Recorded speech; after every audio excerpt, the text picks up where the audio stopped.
같이 기도하심으로 9월 28일 9월 마지막 주 예배를 하나님께 드립니다.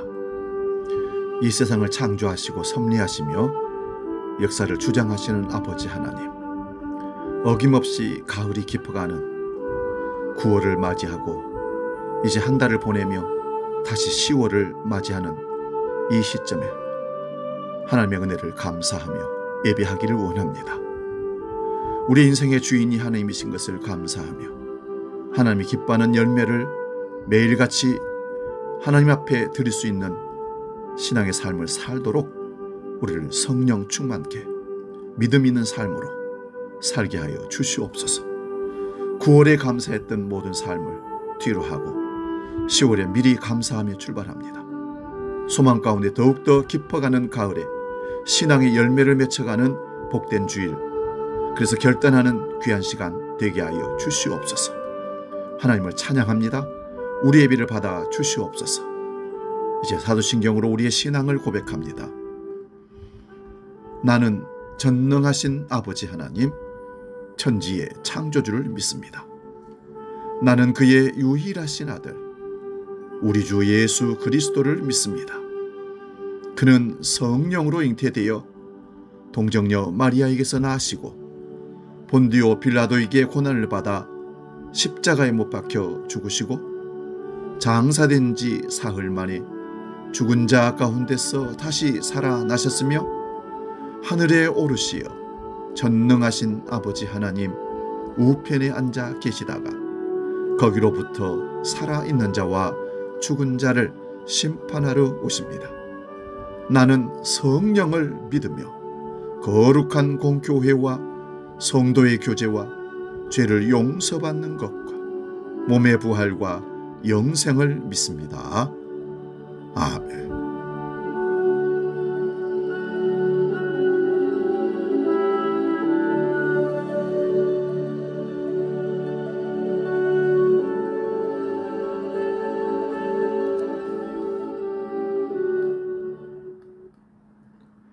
찬송가 272장 고통의 멍에 벗으려고 함께 찬송합니다.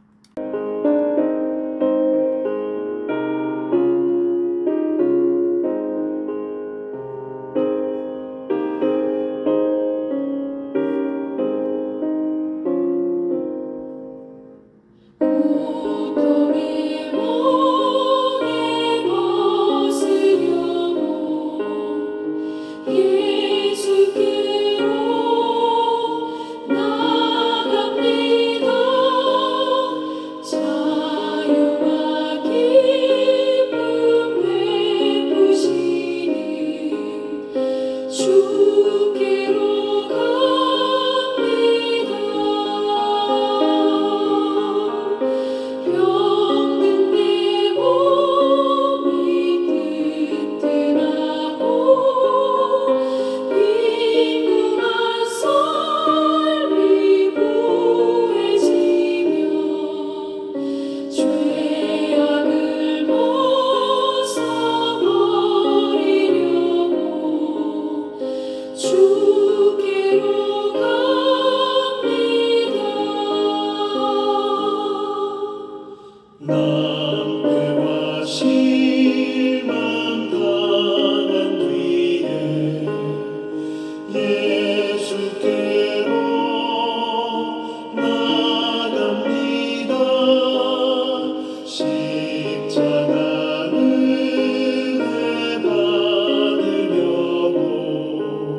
9월 마지막 주에 우리에게 주신 하나님 말씀은 구약성경 이사야 38장 1절에서 14절까지 말씀입니다.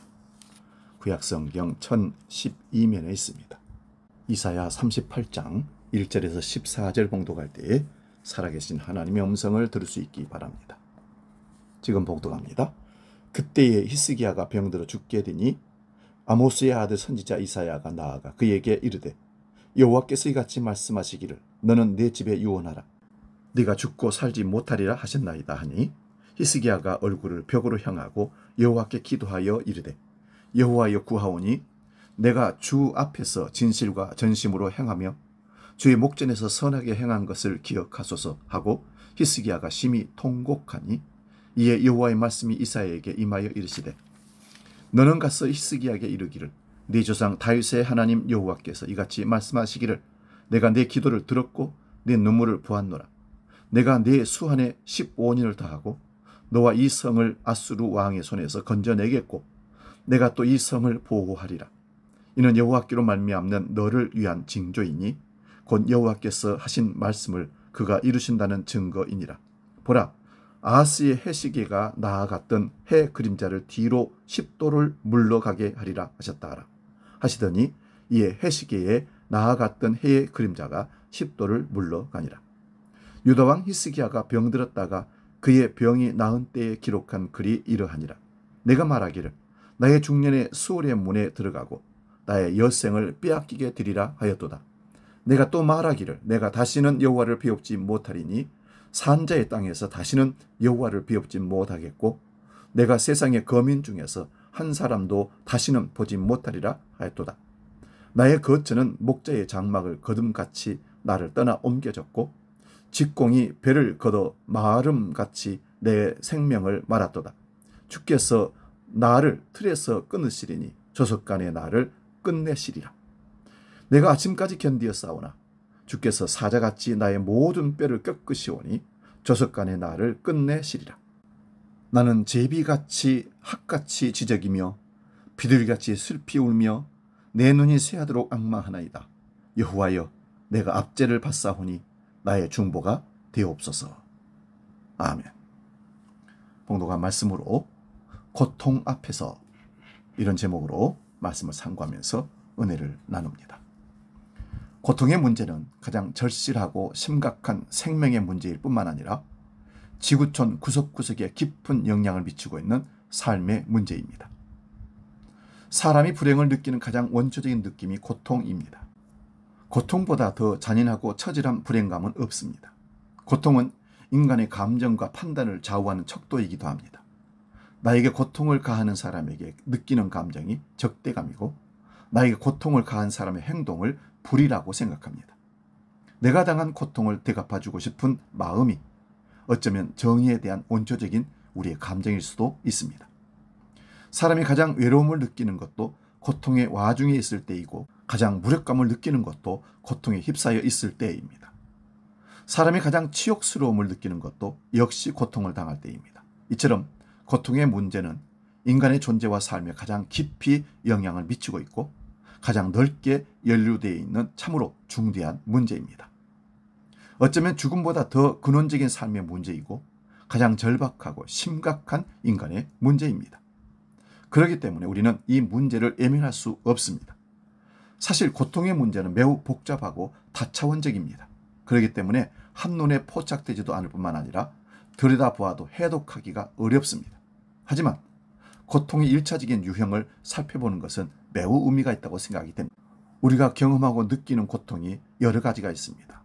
첫째로 개인의 잘못된 생활 습관이나 제약으로 인해서 겪는 고통이 있습니다. 교통사고, 도박, 알코올 중독을 비롯한 각종 중독증, 과식이나 나태함으로 인한 질병 등을 들 수 있습니다. 교통사고만 해도 피해가 엄청납니다. 국토해양부 자료에 의하면 최근 10년간 교통사고 발생 건수가 무려 233만 1063건이라고 얘기합니다. 교통사고로 인한 사망 건수는 그 자그마치 6만 9,907건이라고 합니다. 이뿐만이 아닙니다. 교통사고로 인해 일평생 회복할 수 없는 장애를 입는 사람도 있고 사고 후유증으로 일자리를 잃는 사람도 있고 상상하기 힘든 고통을 겪는 사람들이 부지기수입니다. 도박이나 알코올 중독으로 폐가 망신하는 것도 그렇습니다. 과식으로 인해 질병에 시달리는 것도 마찬가지입니다. 학생들이 게임에 중독되어 공부를 하지 않는 것도 예외가 아닙니다. 성경에도 그런 일들이 나옵니다. 열왕기하 5장에 보면 엘리사의 종인 게하시는 나아만 장군에게 거짓말을 하고 뇌물을 받은 것 때문에 나병에 걸렸던 사건이 있습니다. 여호수아 7장에는요. 가나안 정복 전쟁에서 아간이 전리품을 훔치기 때문에 돌에 맞아 죽는 사건이 벌어집니다. 사무엘상 15장에는 사울 왕이 하나님 말씀에 불순종한 죄 때문에 고난을 겪었습니다. 사도행전 5장에는 아나니아와 삽비라 부부가 사도들을 속인 것 때문에, 성령을 속인 것 때문에 부부가 차례대로 그 자리에서 즉사하는 사건이 벌어졌습니다. 다 본인의 실수나 잘못된 생활 습관, 죄악 때문에 겪는 고난이요 고통입니다. 두 번째 고통은 다른 사람의 잘못이나 죄 때문에 당하는 고통이 있습니다. 가만히 앉아서 교통사고를 당하는 것, 사기꾼의 거짓말에 속아서 많은 재산을 잃는 것, 테러의 희생양이 되는 것, 중상모략을 당하는 것, 부모의 폭력에 시달리는 아이들, 노동자들이 노동의 대가를 정당하게 받지 못해서 가난을 대물림하는 것, 이런 일들은 다 다른 사람의 잘못이나 죄 때문에 당하는 고통입니다. 요셉이 청소년 시절에 애굽의 노예로 팔려간 것이나 보디발의 집에서 가정 총무로 일하다가 감옥에 갇힌 것은 요셉의 잘못이나 죄악 때문이 아니었습니다. 요셉은 그저 아버지의 사랑을 받았을 뿐이고 놀라운 꿈을 꾸었을 뿐입니다. 그리고 여주인의 유혹을 물리치면서까지 성실하게 보디발의 집사 노릇을 했을 뿐입니다. 하지만 형들에게 버림을 당하는 상처를 받았습니다. 순전히 질투심을 극복하지 못한 형들 때문이었습니다. 억울한 누명을 쓰고 감옥에 갇혔습니다. 여주인의 사악함 때문이었습니다. 사실 우리가 겪는 고통 중에는 다른 사람의 잘못이나 죄악 때문에 일방적으로 당하는 어처구니 없는 고통이 정말 많습니다. 우리가 고통을 말할 때에 보통 고통을 당한다라고 말하는 것만 보아도 다른 사람의 잘못이나 죄악 때문에 겪는 고통이 대부분이라는 것을 알 수 있습니다. 이보다 더 광범위한 공동체의 죄악 때문에 겪는 고통도 있습니다. 국가 지도자들의 탐욕과 불의 때문에 백성들이 가난에 허덕이는 것이라든지, 독재자의 권력 때문에 백성들이 착취와 광유를 당하고 자유를 빼앗기고 감옥에 갇히고 국가 권력에 짓밟혀 죽임을 당하는 일들은 다른 사람들의 죄악 때문에 받는 고통입니다. 전쟁도 마찬가지입니다. 국가 공동체의 죄악 때문에 전쟁이 일어나면 젊은이들은 어쩔 수 없이 전쟁터로 나가야 되고 전쟁의 참화 속에서 이름 없는 생명들이 무참히 죽게 됩니다. 가족과 부모를 잃은 자들이 거리를 방황합니다. 모든 사람의 기반이 파괴됩니다. 학생들이 공부 때문에 고문 아닌 고문을 당하고 있는 것은 인류대학을 들어가야 한다는 학벌 중심, 사회의 관행과 부모의 욕심 때문입니다. 세 번째는 피할 수 없는 사고나 자연재해로 인한 고통이 있습니다. 기상이변으로 말미암은 홍수와 가뭄, 주기적으로 발생하는 태풍, 지진, 해일, 산사태, 또 자연적으로 발생하는 산불이나 전염병도 자연재해에 해당합니다. 이런 재해는 수많은 사람들에게, 때로는 국가 전체에 엄청난 피해와 고통을 남깁니다. 하지만 콕 집어서 누구의 죄 때문이라 하기는 어렵습니다. 재해가 발생하면 그 지역에 사는 사람들은 선하게 산 사람이든 악하게 산 사람이든 가리지 않고 같은 피해를 입기 때문에 누구의 죄 때문이라고 말할 수가 없습니다. 예수님께서도 말씀하셨습니다. 실로암에 있는 망대가 무너졌을 때 18명이 치여서 죽은 사건이 일어났습니다. 그런데 예수님은 이렇게 말씀합니다. 다른 모든 사람들보다 더 많은 죄를 지어서 그렇게 18명이 죽은 것이 아니라고 말입니다. 우리가 겪는 고통 중에는 정말 예측하지 못한 우연한 사고로 인한 고통도 있고 어떤 방법으로도 막을 수 없는 불가항력적인 고통도 있습니다. 네 번째는 생명을 위험으로부터 보호하고 예방하기 위해 고안된 생명보호 시스템으로서의 고통이 있습니다. 우리의 몸은 자기 몸을 지키기 위해 고통이라는 고도의 시스템을 갖추고 있습니다. 그래서 몸에 이상이 생기면 즉각 신경이 통증을 보내 이상이 생긴 부분을 치료하거나 보호하게 해줍니다. 만일 우리 몸이 아픔을 느낄 수 없다면 어떻게 될까요? 아마도 우리 몸은 수많은 위험에 노출되어 이내 곧 망가지고 말 것입니다. 인도에서 선교사이자 한센병 환자들 돌보는 의사였던 폴 브랜드가 경험한 사건입니다. 한 번은 창고의 문을 열려고 하는데 녹슨 자물쇠가 말을 듣지 않아 낑낑대고 있었다고 합니다. 그때 영양습주에 걸려있는 10살짜리 아이가 웃으면서 제가 해볼게요 의사선생님 하면서 달려들더니 열쇠를 자물쇠에 집어넣고 손으로 획 비틀어 열더랍니다. 브랜드 박사는 나약한 어린 아이가 자기보다 더 큰 힘으로 열쇠를 돌린 것에 놀랐는데 이내 곧 땅바닥에 핏방울이 떨어져 있는 것과 소년의 손가락이 찢어져 피가 흐르는 것을 보고 그 힘의 비밀을 알았다고 합니다. 그 소년은 손가락에 살갗은 물론이고 피하 지방 관절까지 드러날 정도로 상처를 입었음에도 불구하고 아무런 통증을 느끼지 못했던 것입니다. 우리가 그렇게라도 건강을 유지하며 살고 있는 것은 몸이 예민하게 통증을 느끼기 때문입니다. 양심의 고통도 마찬가지입니다. 양심의 소리를 듣는 것이 때로는 불편하고 고통스러운 일이지만 만일 양심이 고통을 느끼지 못한다면 우리는 지금보다 훨씬 악하고 무질서한 삶을 살게 될 것입니다. 우리 몸이 느끼는 통증이나 양심의 소리를 듣는 고통은 우리의 몸과 영혼을 맑고 건강하게 지키기 위해 고안된 복된 고통입니다. 꼭 필요한 고통이라는 말씀입니다. 5번째, 하나님의 뜻이 있어서 받는 고통도 있고 의를 위해 받는 고통도 있습니다. 바울 사도는 생명의 복음을 전하는 것 때문에 고통을 받았습니다. 예수님은 온 세상을 구원하기 위해 십자가의 고통을 당하셨습니다. 욥은 하나님의 필요 때문에 고통을 당했습니다. 요한복음에는 날 때부터 눈을 보지 못하는 사람의 얘기가 나옵니다. 예수님의 제자들이 맹인을 보고 예수님께 물었습니다. 이 사람이 맹인으로 태어난 것이 누구의 죄 때문입니까? 본인의 죄입니까? 그의 부모의 죄입니까? 그러자 예수님이 말씀했습니다. 요한복음 9장 3절입니다. 예수께서 대답하시되 이 사람이나 그 부모의 죄로 인한 것이 아니라 그에게서 하나님이 하시는 일을 나타내고자 하심이라. 고통 중에는 하나님의 필요 때문에 겪어야 하는 고통도 있고 의를 위해 받는 고통도 있습니다.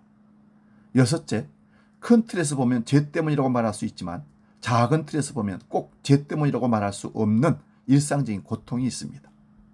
사람이 늙고 병들고 죽는 것을 우리는 생로병사라고 말합니다. 모든 생명은 때가 되면 죽습니다.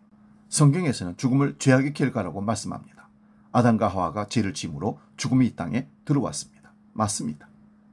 죽음은 죄악이 낳은 괴물입니다. 하지만 한 사람의 죽음을 가리켜 그 사람의 죄 때문이라고 말하는 것은 좀 억지스러운 면이 있습니다. 여러분, 늙는 것을 죄라고 할 수는 없습니다. 감기에 걸리는 것을 죄라고 할 수는 없습니다. 사람이 죽는 것도 마찬가지입니다. 사람이 질병에 걸려 죽든지 늙어 자연사하든지 죽는 것을 죄라고 할 수는 없습니다.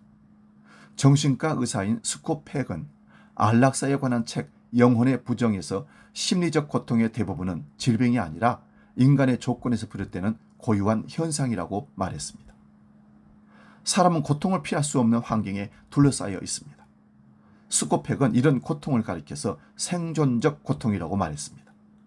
어떤 고통은 자신의 죄 때문이고 어떤 고통은 다른 사람이나 공동체의 제약 때문이고 어떤 고통은 우리가 알 수 없는 하나님의 필요 때문이거나 다른 사람의 고통을 짊어지는 것 때문이고 어떤 고통은 우리를 육체적으로나 인격적으로 보호하고 회복시키기 위해서이고 어떤 고통은 자연재해나 우연한 사고 때문이고 어떤 고통은 삶 자체에 내재된 것이기도 합니다.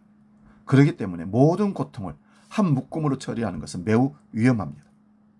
모든 고통을 죄의 결과라고 몰아세우는 것도 위험하고 모든 고통을 피할 수 없는 운명이라며 낙심하는 것도 위험하고 무조건 회피하는 것도 위험하고 무조건 견디는 것도 위험합니다. 고통의 책임을 전적으로 하나님께 돌리는 것도 위험하고 무조건 자기 탓으로 돌리는 것도 매우 위험합니다. 고통의 문제는 욥의 친구들처럼 몇 가지 선입견이나 고정된 틀로 접근하면 절대 안 됩니다. 고통의 문제는 매우 복잡하고 다차원적이기 때문에 열린 자세로 접근해야 합니다. 그리고 그렇게 하기 위해서는 먼저 고통을 대면해야 합니다. 고통을 대면하기 위해서는 용기가 있어야 합니다.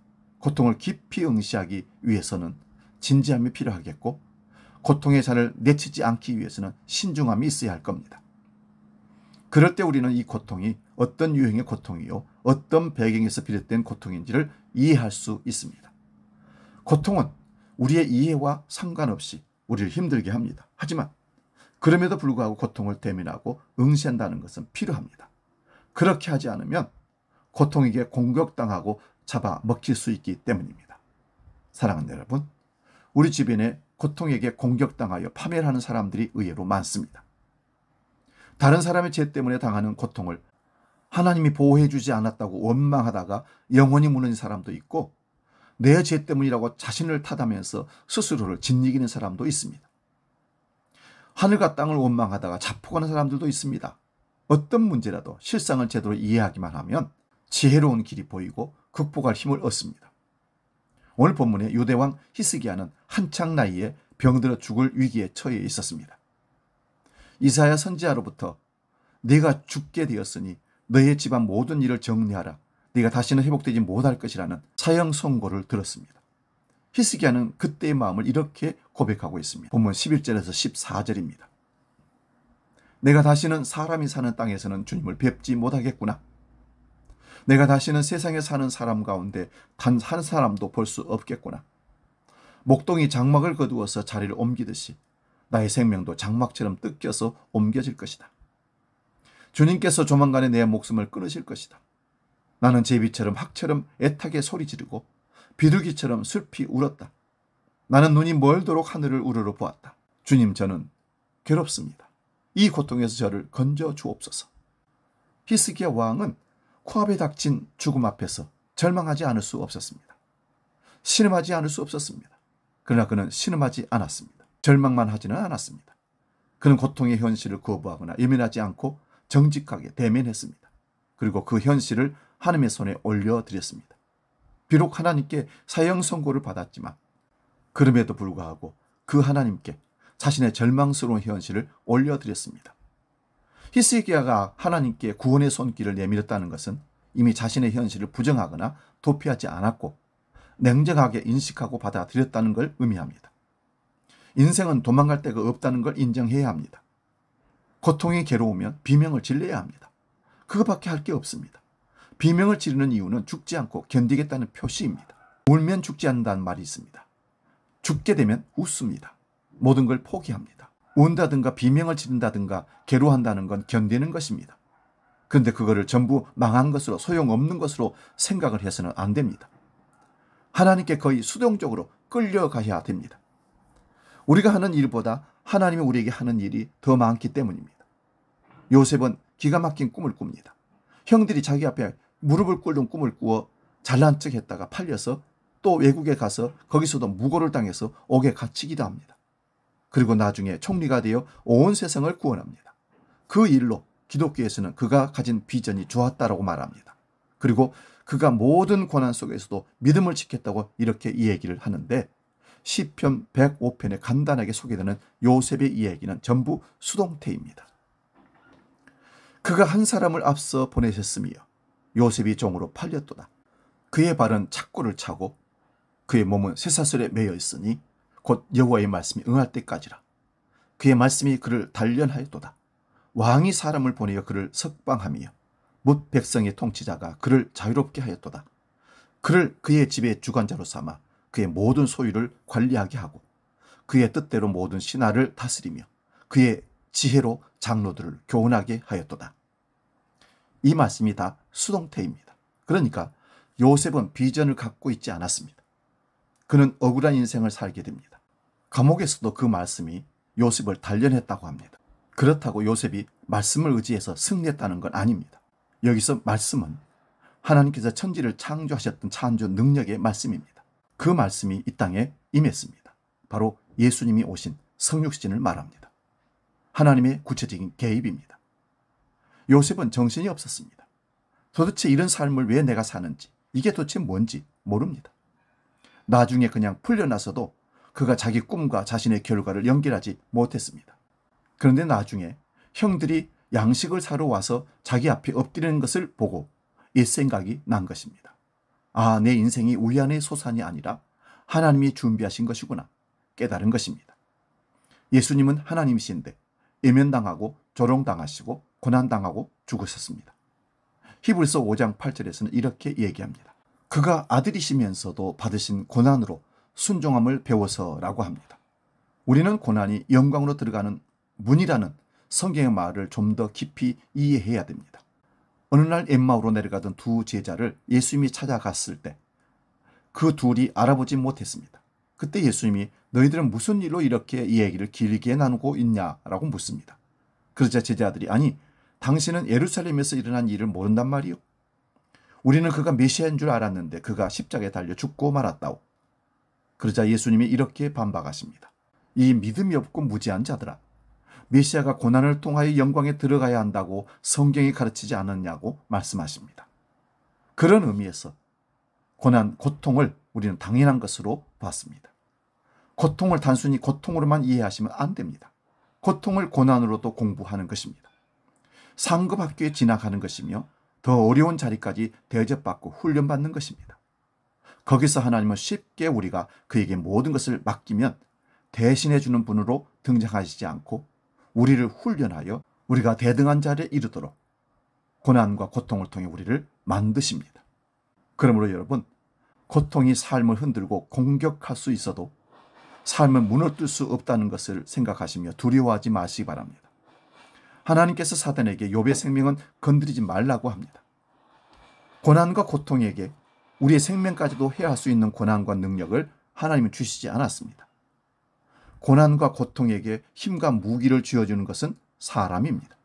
우리가 고통을 두려워하고 무사하기 때문에 고통이 괴력을 발휘하는 것이지 고통 자체가 우리 존재와 삶을 삼킬 수는 없습니다. 그렇기 때문에 어떤 고난이 몰려오고 어떤 고통이 닥쳐와도 두려워하지 말고 그런 현실을 대면하는 용기와 깊이 응시하는 진지함, 걷어차지 않는 신중함, 하나님을 향한 신뢰를 잃지 않는 우리의 믿음, 우리가 고통을 두려워하지만 않는다면 고통은 때가 되면 물러가게 되어 있습니다. 이 시간 왜 나만 겪는 고난이냐고 복음 찬양하고 기도하고 마치겠습니다.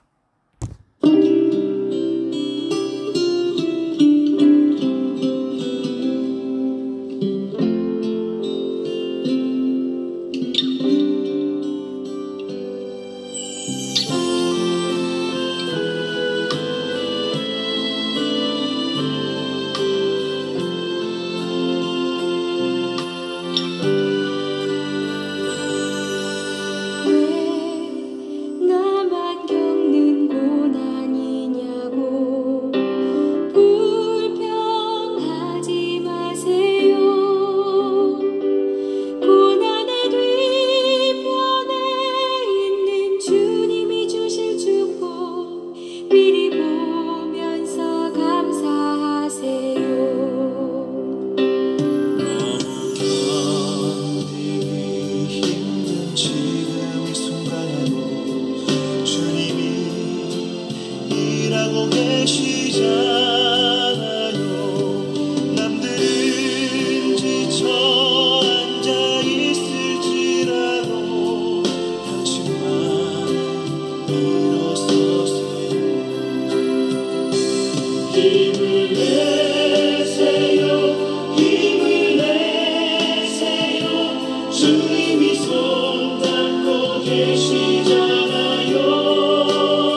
기도하겠습니다. 하나님 아버지, 우리 인생은 고통과 떨어져 살 수 없는 연약함을 가진 존재입니다.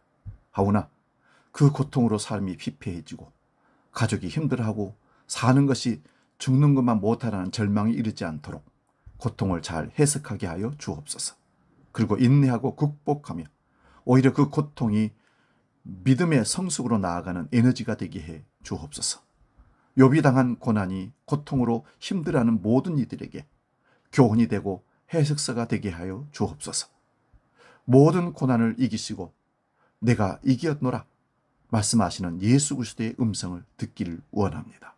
이제는 길이요 진리요 생명이시며 인생의 모든 고통을 친히 치유하시고 우리 고통을 아시는 우리 주 예수 그리스도의 은혜와 아버지 하나님의 크신 사랑과 성령님의 감동, 교제, 역사 충만케 하심이 우리 인간에게 찾아오는 모든 고통을 말씀을 통해서 깨닫게 하시고 그 고통을 오히려 믿음의 성숙으로 가져가는 재료가 되게 하시며 주님의 인내로 참고 승리하여 하늘의 기쁨을 누리기로 작정하는 모든 주의 백성들 머리 위에 이제로 영원히 함께 하시기를 간절히 축원하옵나이다. 아멘.